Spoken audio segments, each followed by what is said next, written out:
بسم اللہ الرحمن الرحیم۔ امام غزالی رحمۃ اللہ علیہ نے اپنے بیٹے کو نصیحت کی کہ بیٹا، اگر دنیا میں ایمان کے علاوہ کوئی چیز ڈھونڈنا تو وہ اچھا دوست ہے۔ اچھا دوست ایسے درخت کی مانند ہوتا ہے جو سایہ بھی دیتا ہے اور پھل بھی۔ شیطان کو گمراہ کرنے کے لیے دوسرا شیطان نہیں آیا، یہی وہ نفس ہے جس نے اس کو ابلیس بنایا۔ تکلیف کی زیادتی محبت کی کمی کا باعث بنتی ہے۔ اگر رزق عقل اور دانش مندی سے ملتا تو جانور اور بیوقوف بھوکے مر جاتے۔ کلام میں نرمی اختیار کرو، لہجے کا اثر الفاظ سے زیادہ ہوتا ہے۔ دعوت قبول کرنے میں امیر غریب کا فرق مت کر، اور دور ہونے کی وجہ سے دعوت کو رد نہ کر۔ عورتوں میں ایک کمزوری ہے جس کا علاج تحمل ہے۔ اس کو رنج نہیں دینا چاہیے، اس کا رنج سہنا چاہیے۔ کسی کی بھی پہچان علم سے نہیں ہوتی بلکہ ادب سے ہوتی ہے۔ علم تو ابلیس کے پاس بھی بہت تھا لیکن ادب نہیں تھا۔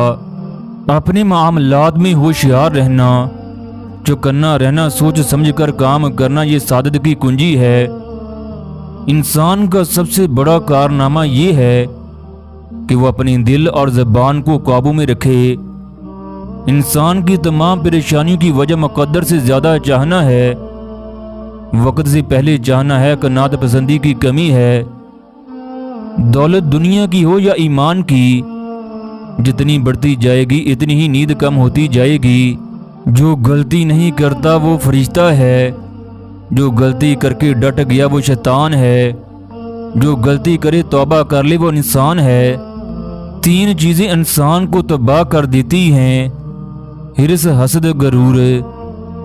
دنیا نصیب سے ملتی ہے اور آخرت محنت سے، لیکن انسان دنیا کے لیے محنت کرتا ہے اور آخرت کو نصیب پر چھوڑ دیتا ہے۔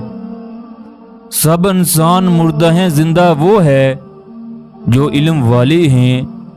سب علم والے سوئے ہیں، بیدار وہ ہیں جو عمل والے ہیں۔ تمام عمل والے خسارے میں ہیں، فائدے میں وہ ہے جو اخلاص والے ہیں۔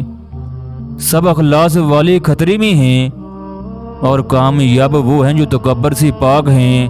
خوف خدا ایک ایسا آئینہ ہے جس میں نیکی اور بدی صاف دکھائی دیتی ہے۔ برے سلوک کا بہترین جواب اچھا سلوک ہے، اور جہالت کا بہترین جواب خاموشی ہے۔ اگر ہم لوگوں سے غلطی ہو جائے تو ابلیس کی طرح اکڑ نہیں جانا چاہیے، بلکہ معافی مانگنی چاہیے، کیونکہ ہم ابلیس نہیں ابن آدم ہیں۔ سخت کلامی سے ریشم جیسے دل بھی سخت ہو جاتے ہیں۔ نادانوں کی باتوں پر تحمل کا مظاہرہ کرنا عقل مندی کا ثبوت ہے۔